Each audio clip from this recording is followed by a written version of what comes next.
Apakah agama sudah lengkap?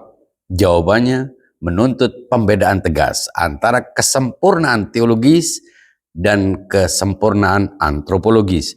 Keduanya bukan sekadar dua sudut pandang, melainkan dua modus keberadaan agama yang berbeda secara hakiki. Banyak orang berpikir bahwa ketika suatu agama tidak berlaku dalam sejarah, agama itu berarti tidak benar. Dari cara pandang seperti ini, lahirlah kekecewaan terhadap agama. Agama dianggap gagal karena tidak berhasil menjadi kenyataan sosial yang mengatur manusia secara utuh. Pada sisi lain, ada pula yang beranggapan bahwa agama cukup benar di dalam keyakinan dan kesadaran individual tanpa perlu berlaku sebagai sistem sosial. Dua pandangan ini sama-sama tidak utuh. Agama tidak cukup hanya benar secara konseptual. Agama juga tidak cukup hadir sebagai pengalaman spiritual pribadi. Kesempurnaan agama menuntut kesempurnaan ajaran sekaligus kesempurnaan keberlakuannya dalam kehidupan manusia. Secara teologis, agama telah sempurna, tetapi kesempurnaan itu tidak terjadi ketika seluruh rincian hukum selesai dirumuskan.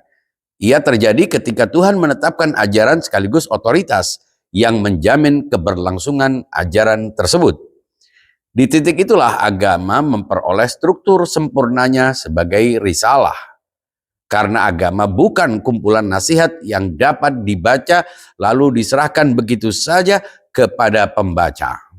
Agama adalah sistem kebenaran yang membutuhkan kepastian arah, legitimasi, dan keberlangsungan setelah wafatnya Nabi. Karena itu, ayat yang berbunyi, "Pada hari ini aku sempurnakan agama kalian bagi kalian," tidak dapat dipahami sekadar sebagai pernyataan bahwa seluruh rincian ajaran historis telah selesai diproduksi. Kehidupan manusia terus bergerak, persoalan terus lahir, struktur sosial, ekonomi, politik, dan teknologi terus berubah. Karena itu, penjelasan hukum dan penggalian ajaran memang tidak pernah berhenti. Yang membuat agama sempurna bukan berhentinya penjelasan ajaran, melainkan hadirnya otoritas yang menjamin bahwa ajaran akan terus mampu menjawab persoalan manusia tanpa kehilangan arah ilahiyahnya. Masalahnya, keberlakuan sosial tidak pernah lahir hanya dari ajaran. Penjelasan ajaran memerlukan otoritas. Penetapan hukum memerlukan otoritas. Penerapan hukum memerlukan otoritas. Bahkan perlindungan terhadap makna ajaran juga memerlukan otoritas. Tanpa otoritas, agama hanya tersisa sebagai kumpulan tafsir yang saling bersaing. Disinilah hubungan antara ayat penyempurnaan agama dan ayat penyampaian risalah menjadi penentu. Sebelum turun ayat penyempurnaan itu, terlebih dahulu turun ayat yang berbunyi, "Wahai Rasul, sampaikanlah apa yang diturunkan kepadamu dari Tuhanmu. Bila engkau tidak melaksanakannya, maka engkau tidak menyampaikan risalahnya." Ayat ini menunjukkan bahwa seluruh ajaran yang telah dibawa oleh Nabi belum mencapai makna sempurnanya bila belum ada sesuatu yang menjamin keberlangsungan risalah itu sendiri. Risalah memerlukan otoritas. Maka setelah Nabi melaksanakan penyampaian otoritas itu, turunlah ayat penyempurnaan agama. Makna al-yauma akmaltu lakum dinakum. Dengan demikian bukan bahwa seluruh hukum telah selesai diturunkan, melainkan bahwa agama telah memiliki struktur sempurnanya karena otoritas yang menjamin keberlangsungan risalah telah ditetapkan. Karena itu yang membuat agama sempurna bukan semata-mata isi ajarannya, yang menjaga arah ajaran tersebut. Dalam struktur risalah, ajaran pada akhirnya cukup pada otoritas. Ketika otoritas telah ditetapkan, ajaran memperoleh jaminan keberlangsungannya. Otoritas itulah yang menjabarkan ajaran, menjelaskan teks, menerapkan nilai, dan menjaga agar agama tidak tercerai-berai ke dalam klaim-klaim yang saling menegasikan. Karena itu, teks saja tidak pernah cukup untuk membentuk agama sebagai sistem hidup. Teks tanpa otoritas hanya melahirkan perebutan tafsir tanpa akhir.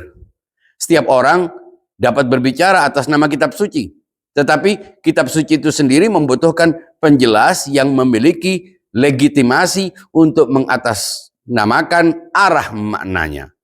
Namun di sini harus dibedakan secara tegas antara otoritas penafsiran atau otoritas tafsir dan otoritas risalah. Otoritas tafsir lahir dari kompetensi intelektual dan karena itu bersifat spekulatif. Perbedaan di dalamnya adalah sesuatu yang wajar, tetapi otoritas yang dimaksud dalam struktur risalah bukan otoritas tafsir. Ia adalah otoritas penjelasan dan penerapan agama yang memiliki kesinambungan langsung dengan sumber kenabian. Karena itu, otoritas seperti ini tidak dapat ditentukan oleh kompetisi intelektual, popularitas sosial, atau kekuatan politik. Bila otoritas hanya ditentukan manusia biasa, setiap orang yang merasa unggul akan memiliki peluang mengklaim dirinya paling layak diikuti. Agama berubah menjadi arena perebutan legitimasi tanpa akhir. Karena itu, syarat otoritas harus ditentukan oleh Tuhan melalui nabi. Otoritas ini harus memiliki kesenyawaan dengan ruh ajaran nabi, yaitu kesucian, keunggulan moral, kemurnian orientasi, dan kemampuan menjelaskan agama tanpa penyimpangan sedikit pun. Ia bukan sekadar penafsir teks. Ia adalah prototipe ajaran itu sendiri. Ia adalah model hidup dari agama itu sendiri. Karena itu, hanya Tuhan yang memiliki legitimasi mutlak untuk menetapkan otoritas semacam ini. Struktur ini bukan konstruksi politik, melainkan konsekuensi logis dari agama sebagai risalah ilahiyah. Tuhan memiliki otoritas absolut. Nabi memperoleh otoritas dari Tuhan.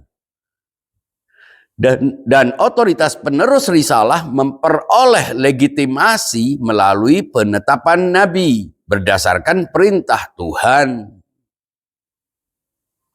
Karena itu, otoritas final dalam agama secara aksiomatik harus tunggal. Kebenaran yang menjadi fondasi risalah tidak mungkin memiliki banyak pusat legitimasi final yang saling bertentangan pada saat yang sama.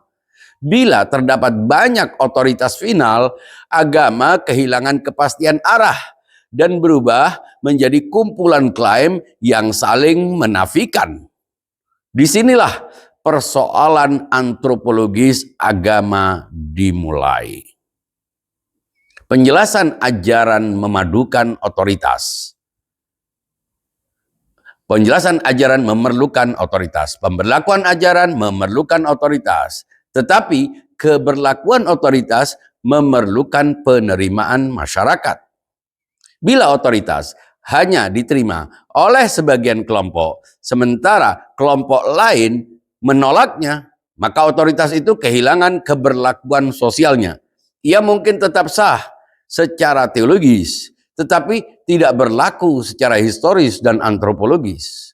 Karena itu, secara teologis agama telah sempurna.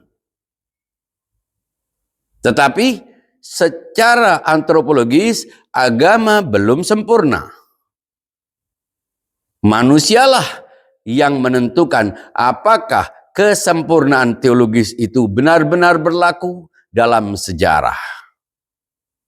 Disinilah terlihat perbedaan antara agama sebagai sistem hidup dan agama sebagai keyakinan individual. Ketika agama direduksi menjadi urusan personal, setiap orang menjalankan agama menurut tafsir dan standarnya sendiri.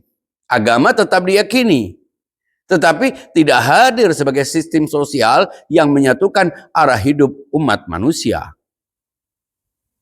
Akibatnya, masyarakat tidak lagi hidup di bawah satu horizon makna yang sama. Agama tercerai-berai ke dalam pengalaman individual setiap penganutnya. Dan ketika agama hanya berlaku bagi individu-individu, tujuan pembentukan umat sebenarnya tidak terlaksana.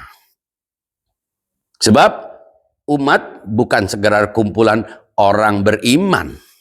Umat adalah kesatuan arah hidup yang berdiri di atas satu otoritas yang mengikat. Satu umat pasti berdiri di atas satu otoritas. Ketika otoritas tidak tunggal, yang muncul bukan umat dalam pengertian yang utuh, melainkan fragmen-fragmen yang masing-masing membangun pusat legitimasi dan otoritasnya sendiri-sendiri. Pada titik itu, umat berubah menjadi umat-umat. Bahkan seringkali hanya menjadi kelompok-kelompok identitas yang bertahan melalui loyalitas emosional terhadap seseorang yang dianggap memiliki otoritas atau mengklaim memiliki otoritas. Padahal realitas otoritas secara aksiomatik, secara logis menuntut ketunggalan. Ketika banyak pusat otoritas saling bertentangan, agama kehilangan pusat gravitasi yang menyatukan gerak umatnya. Karena itu, masyarakat yang dipenuhi oleh banyak otoritas yang saling bersaing akan selalu rapuh dan tidak bisa disebut sebagai umat. Energi umat habis dalam kompetisi internal yang tak pernah selesai. Mereka tidak memiliki kekuatan historis yang utuh untuk menghadapi struktur otoritas anti agama yang justru bergerak secara sentralistik, hegemonik, dan terorganisasi. Disinilah paradoks sejarah itu terlihat. Kelompok-kelompok keagamaan berbicara tentang persatuan, tetapi berdiri di atas fragmentasi otoritas, keragaman otoritas. Mereka berbicara tentang umat, tetapi tidak memiliki pusat legitimasi yang benar-benar menyatukan umat. Mereka berbicara tentang kekuatan agama, tetapi bergerak dalam keterpecahan yang membuat agama kehilangan daya historisnya. Ia tidak bisa berlaku.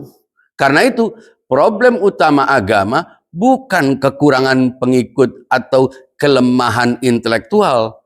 Problem utamanya adalah tidak berlakunya otoritas tunggal yang menjadi fondasi terbentuknya umat sebagai entitas historis yang solid dan utuh.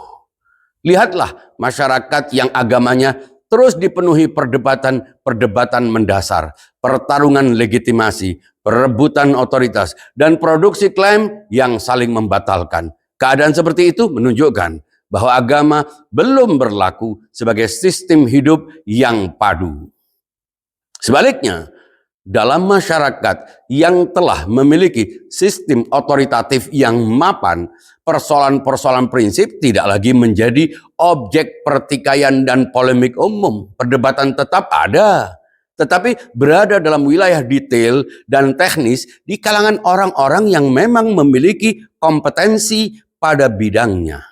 Prinsip-prinsip dasarnya telah diterima bersama dan langsung membentuk sistem kehidupan yang nyata dan mengikat.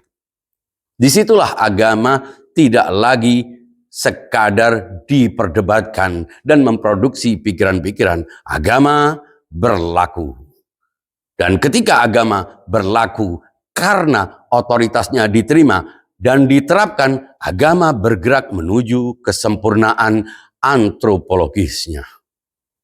Karena itu, agama telah sempurna secara teologis ketika Tuhan menetapkan ajaran dan otoritas yang ditetapkannya, otoritas yang dipilihnya. Agama sedang bergerak menuju kesempurnaan antropologisnya melalui perjuangan sejarah manusia menerima dan memberlakukan otoritas itu.